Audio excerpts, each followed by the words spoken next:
बड़े घर की बेटी। बेनी माधव सिंह गौरीपुर गांव के जमींदार और नंबरदार थे।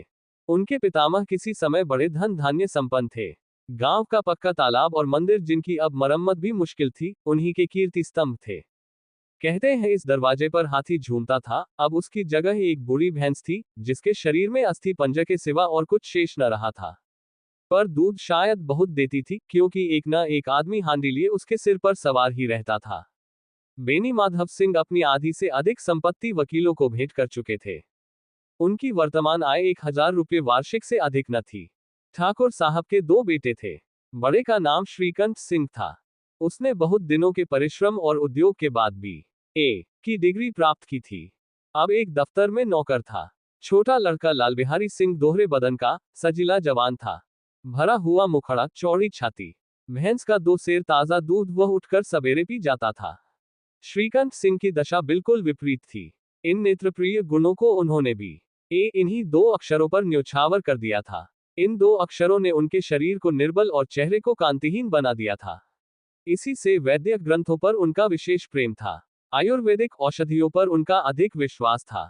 शाम सवेरे उनके कमरे से प्रायः खरल की सुरीली कर्णमधुर ध्वनि सुनाई दिया करती थी। लाहौर और कलकत्ते के वैद्यों से बड़ी लिखा पढ़ी रहती थी।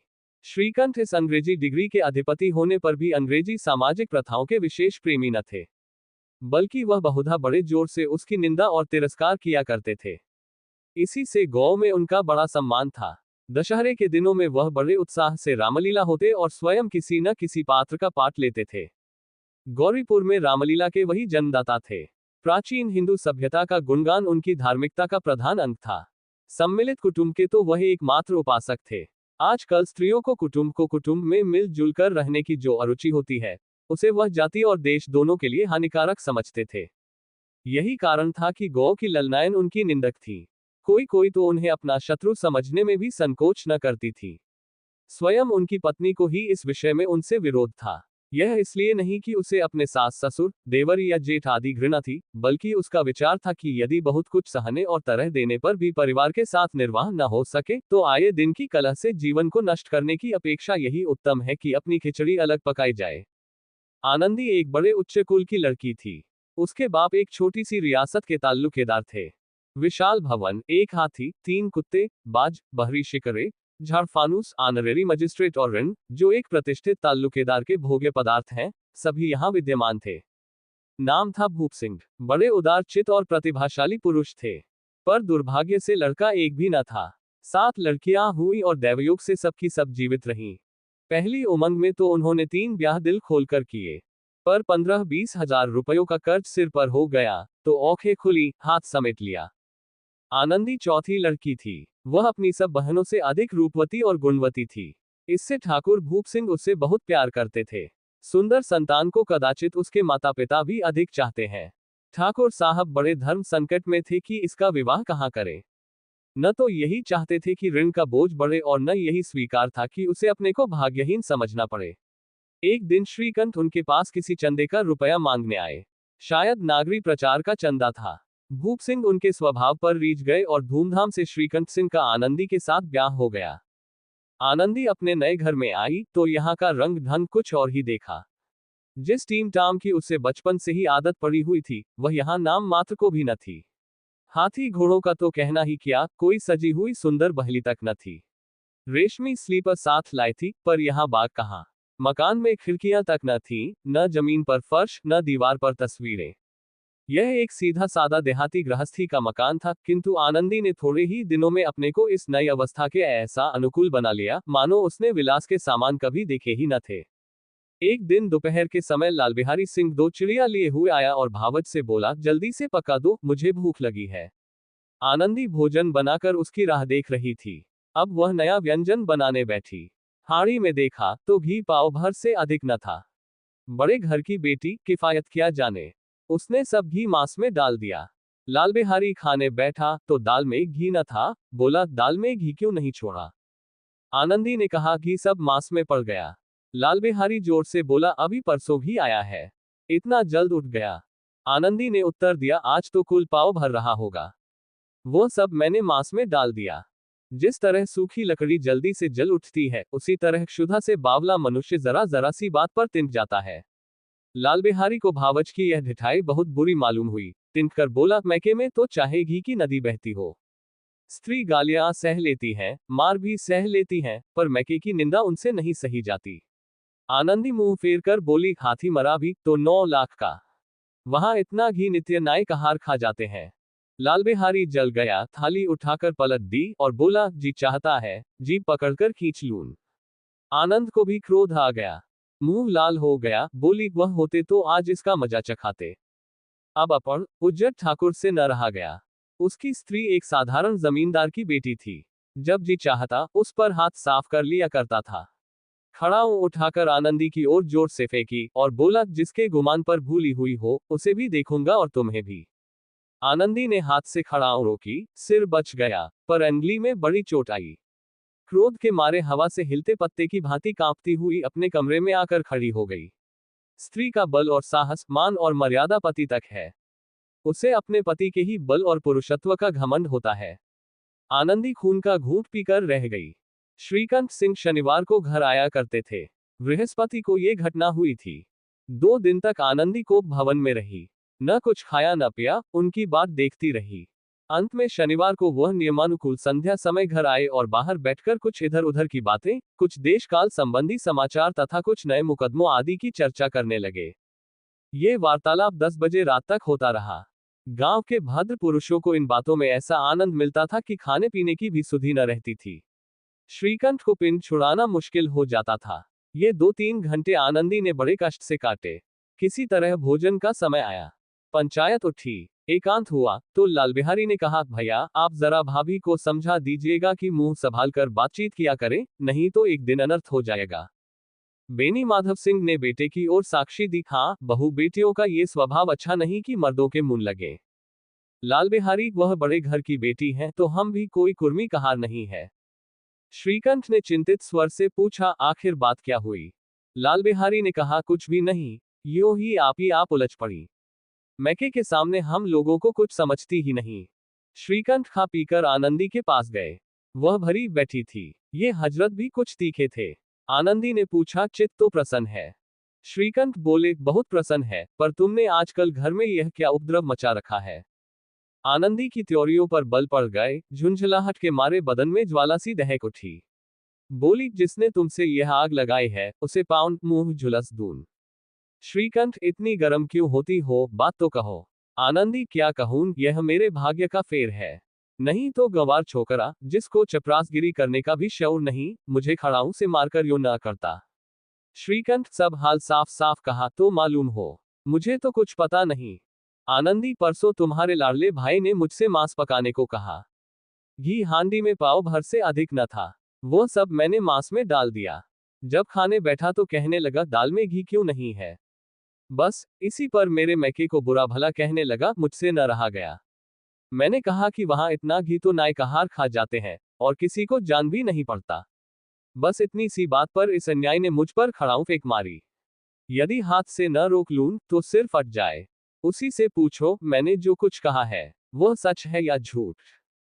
श्रीकंठ की आंखें लाल हो गईं। बोले, यहां तक हो गया इस छोकरे का ये साहस। आनंदी स्त्रियों के स्वभावानुसार रोने लगी, क्योंकि आंसू उनकी पलकों पर रहते हैं। श्रीकंठ बड़े धैर्यवान और शांति पुरुष थे। उन्हें कदाचित ही कभी क्रोध आता था। स्त्रियों के आंसू पुरुष की क्रोधाग्नि भड़काने में तेल का काम देते हैं। रात भर करवटें बदलते रहे। उद्विग्नता के कारण पलक तक नहीं झपकी। प्रातःकाल अपने बाप के पास जाकर बोले, दादा अब इस घर में मेरा निवाह न होगा। इस तरह की विद्रोहपूर्ण बातें कहने पर श्रीकंठ ने कितनी ही बार अपने कई मित्रों को आड़े हाथों लिया था, परंतु दुर्भाग्य आज उन्हें स्वयं वे ही बातें अपने मुंह से कहनी पड़ी। दूसरों को उपदेश देना भी कितना सहज है। बेनी माधव सिंह घबरा उठे और बोले, क्यों? श्रीकंठ, इसलिए कि मुझे भी अपनी मान प्रतिष्ठा का कुछ विचार है। आपके घर में अब अन्याय और हठ का प्रकोप हो रहा है। जिनको बड़ों का आदर सम्मान करना चाहिए वे उनके सिर चढ़ते हैं। मैं दूसरे का नौकर ठहरा घर पर रहता नहीं। यहाँ मेरे पीछे स्त्रियों पर खड़ाऊं और जूतों की बौछारें होती हैं। कड़ी बात तक चिंता नहीं। कोई एक की दो कह ले, वहां तक मैं सह सकता हूं, किंतु ये कदापि नहीं हो सकता कि मेरे ऊपर लात घूंसे पड़े और मैं दम न मारूं। बेनी माधव सिंह कुछ जवाब न दे सके। श्रीकंठ सदैव उनका आदर करते थे। उनके ऐसे तेवर देखकर बूढ़ा ठाकुर अवाक रह गया। केवल इतना ही बोला, बेटा तुम बुद्धिमान होकर ऐसी बातें करते हो। स्त्रियां इस तरह घर का नाश कर देती है। उनको बहुत सिर चढ़ाना अच्छा नहीं। श्रीकंठ, इतना मैं जानता हूं, आपके आशीर्वाद से ऐसा मूर्ख नहीं हूं। आप स्वयं जानते हैं कि मेरे ही समझाने बुझाने से इसी गांव में कई घर संभल गए, पर जिस स्त्री की मान प्रतिष्ठा का ईश्वर के दरबार में उत्तरदाता हूं, उसके प्रति ऐसा घोर अन्याय और पशुवत व्यवहार मुझे असह्य है। आप सच मानिए, मेरे लिए यही कुछ कम नहीं है कि लाल बिहारी को कुछ दंड नहीं होता। अब बेनीमाधव सिंह भी गरमाए, ऐसी बातें और न सुन सके। बोले, लाल बिहारी तुम्हारा भाई है, उससे जब कभी भूल चूक हो उसके कान पकड़ो। लेकिन श्रीकंठ, लाल बिहारी को मैं अब अपना भाई नहीं समझता। बेनीमाधव सिंह स्त्री के पीछे। श्रीकंठ, जी नहीं, उसकी क्रूरता और अविवेक के कारण। दोनों कुछ देर चुप रहे। ठाकुर साहब लड़के का क्रोध शांत करना चाहते थे, लेकिन यह नहीं स्वीकार करना चाहते थे कि लाल बिहारी ने कोई अनुचित काम किया है। इसी बीच में गांव के और कई सज्जन हुके चिलम के बहाने वहां आ बैठे। कई स्त्रियों ने जब ये सुना कि श्रीकंठ पत्नी के पीछे पिता से लड़ने की तैयार है, तो उन्हें बड़ा हर्ष हुआ। दोनों पक्षों की मधुर वाणियां सुनने के लिए उनकी आत्माएं तिलमिलाने लगी। गांव में कुछ ऐसे कुटिल मनुष्य भी थे जो इस कुल की नीतिपूर्ण गति पर मन ही मन जलते थे। वे कहा करते थे, श्रीकंठ अपने बाप से दबता है, इसलिए वह दब्बू है। उसने विद्या पढ़ी, इसलिए वह किताबों का कीड़ा है। बेनीमाधव सिंह उसकी सलाह के बिना कोई काम नहीं करते, यह उनकी मूर्खता है। इन महानुभावों की शुभकामनाएं आज पूरी होती दिखाई दी। कोई हुक्का पीने के बहाने और कोई लगान की रसीद दिखाने आकर बैठ गया। बेनीमाधव सिंह पुराने आदमी थे, इन भावों को ताड़ गए। उन्होंने निश्चय किया, चाहे कुछ ही क्यों न हो, इन द्रोहियों को ताली बजाने का अवसर न दूंगा। तुरंत कोमल शब्दों में बोले, बेटा मैं तुमसे बाहर नहीं हूं, तुम्हारा जो जी चाहे करो। अब तो लड़के से अपराध हो गया। इलाहाबाद का अनुभव रहित झल्लाया हुआ ग्रेजुएट इस बात को न समझ सका। उसे डिबेटिंग क्लब में अपनी बात पर अड़ने की आदत थी, इन हथकंडों की उसे क्या खबर। बाप ने जिस मतलब से बात पलटी थी, वह उसकी समझ में न आया। बोला, लाल बिहारी के साथ अब इस घर में नहीं रह सकता।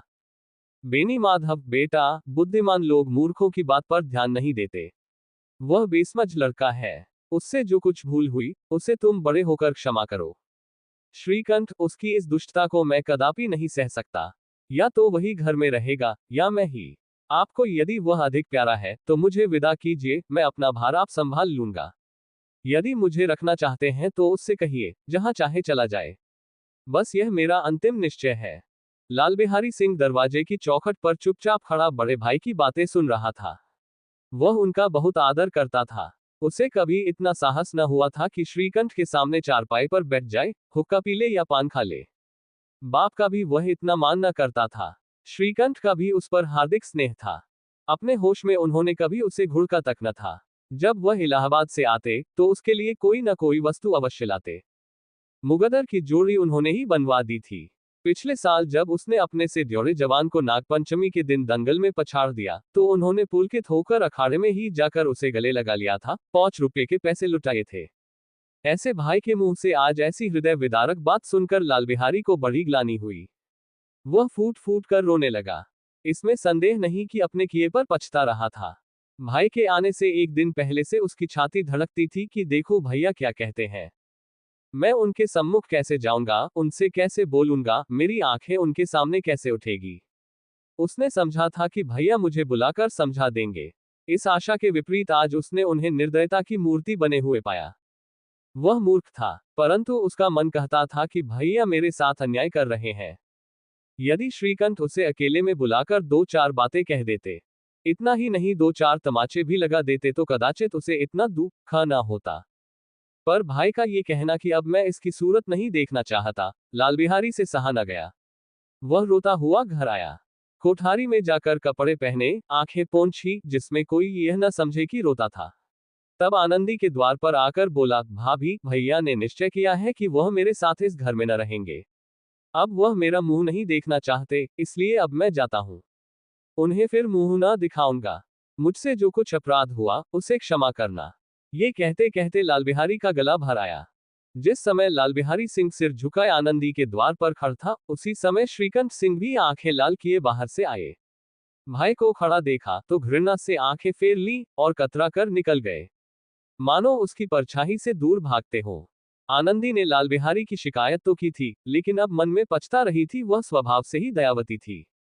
उसे इसका तनिक भी ध्यान न था कि बात इतनी बढ़ जाएगी। वह मन में अपने पति पर झुंझला रही थी कि यह इतने गर्म क्यों होते हैं। उस पर यह भय भी लगा हुआ था कि कहीं मुझसे इलाहाबाद चलने को कहें तो कैसे क्या करूंगी। इस बीच में जब उसने लाल बिहारी को दरवाजे पर खड़े ये कहते सुना कि अब मैं जाता हूं, मुझसे जो कुछ अपराध हुआ क्षमा करना, तो उसका रहा सहा क्रोध भी पानी हो गया। वह रोने लगी। मन का मैल धोने के लिए नयन जल से उपयुक्त और कोई वस्तु नहीं है। श्रीकंठ को देखकर आनंदी ने कहा, लाला बाहर खड़े बहुत रो रहे हैं। श्रीकंठ, तो मैं क्या करूं? आनंदी, भीतर बुला लो। मेरी जीभ में आग लगे। मैंने कहां से यह झगड़ा उठाया? श्रीकंठ, मैं न बुलाऊंगा। आनंदी, पछताओगे। उन्हें बहुत ग्लानि हो गई है, ऐसा न हो कहीं चल दें। श्रीकंठ न उठे। इतने में लाल बिहारी ने फिर कहा, भाभी, भैया से मेरा प्रणाम कह दो। वह मेरा मुंह नहीं देखना चाहते, इसलिए मैं भी अपना मुंह उन्हें न दिखाऊंगा। लाल बिहारी इतना कहकर लौट पड़ा और शीघ्रता से दरवाजे की ओर बढ़ा। अंत में आनंदी कमरे से निकली और उसका हाथ पकड़ लिया। लाल बिहारी ने पीछे फिर कर देखा और आंखों में आंसू भरे बोला, मुझे जाने दो। आनंदी, कहाँ जाते हो? लाल बिहारी, जहां कोई मेरा मुंह ना देखे। आनंदी, मैं न जाने दूंगी। लाल बिहारी, मैं तुम लोगों के साथ रहने योग्य नहीं हूं। आनंदी, तुम्हें मेरी सौगंध, अब एक पग भी आगे न बढ़ाना। लाल बिहारी, जब तक मुझे यह न मालूम हो जाए कि भैया का मन मेरी तरफ से साफ हो गया, तब तक मैं इस घर में कदापि न रहूंगा। आनंदी, मैं ईश्वर को साक्षी देकर कहती हूं कि तुम्हारी ओर से मेरे मन में तनिक भी मैल नहीं है। अब श्रीकंठ का हृदय भी पिघला। उन्होंने बाहर आकर लाल बिहारी को गले लगा लिया। दोनों भाई खूब फूट फूट कर रोए। लाल बिहारी ने सिसकते हुए कहा, भैया, अब कभी मत कहना कि तुम्हारा मुंह न देखूंगा। इसके सिवा आप जो दंड देंगे, मैं सहर्ष स्वीकार करूंगा। श्रीकंठ ने कांपते हुए स्वर में कहा, लल्लू, इन बातों को बिल्कुल भूल जाओ। ईश्वर चाहेगा तो फिर ऐसा अवसर न आवेगा। बेनी माधव सिंह बाहर से आ रहे थे। दोनों भाइयों को गले मिलते देखकर आनंद से पुलकित हो गए। बोल उठे, बड़े घर की बेटियां ऐसी ही होती हैं। बिगड़ता हुआ काम बना लेती हैं। गांव में जिसने यह वृतांत सुना, उसी ने इन शब्दों में आनंदी की उदारता को सराहा। बड़े घर की बेटियां ऐसी ही होती हैं।